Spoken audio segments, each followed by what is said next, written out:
Let's bring in Dr. Jacques Neriah, the former deputy head of assessment for Israeli military intelligence, and he joins me live in studio. Good morning to you. The United States conducting these airstrikes on Iran-backed posts. Does it mean that they saw some sort of imminent threat coming their way? Well, I can imagine that they had intelligence concerning an imminent attack on American bases. I mean, we saw that the American bases are the target of those militias in Baghdad and other places. And on the other hand, we see that the American military is very active in the area. We saw them twice hitting the targets of Daesh and killing the chief operatives of Daesh. And now they reacted against an intention to hit American bases. And I think that this is an ongoing effort by the Americans. It doesn't mean any change in their attitude towards negotiating with the Iranians. And that is a good lead into my next question. Can we expect to see any sort of stall from the Iranian side because of these strikes by the United States? No, I don't think so. I think that the Iranians understand very much that the agreement on the nuclear is much more important than a few skirmishes in Iraq or Syria.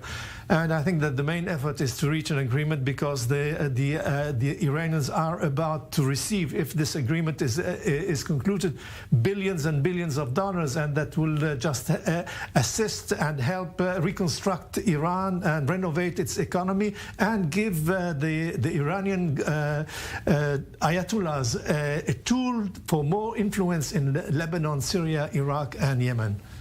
Let's move on to the nuclear deal now. We know that there's a draft resolution by the European Union that the United States is set to respond to, but Tehran also saying that they're willing to give up a lot of concessions. Is this something Western allies could have anticipated? Well, we should be very careful because, I mean, a lot of information is spread, and this is basically disinformation rather than information.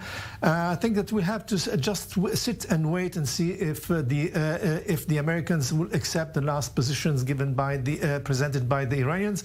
I think basically the United States has in mind the price of the gas at the gas station rather than Israel's full security. So this is more important in November elections and for the American administration and they are very keen in reaching an agreement with Iran because they think that this is essential in their politics. We as Israeli, we look at the situation with our own eyes and our perspective, but we forget that we are not the ones who just impose or instruct the positions. After all, the United States is the superpower and we are one power, but in the Middle East.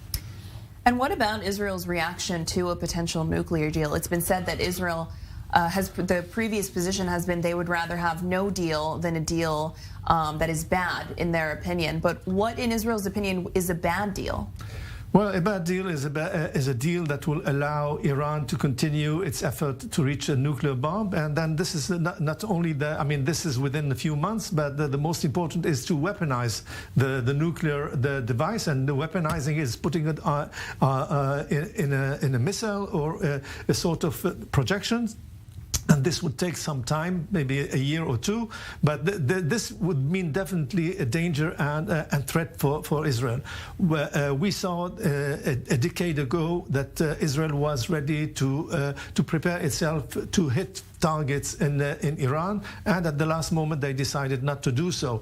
So maybe now, because and if this we are fighting here a trench warfare, so we are just leaving trench after trench, and when we reach the last trench, then we'll have no choice but to hit.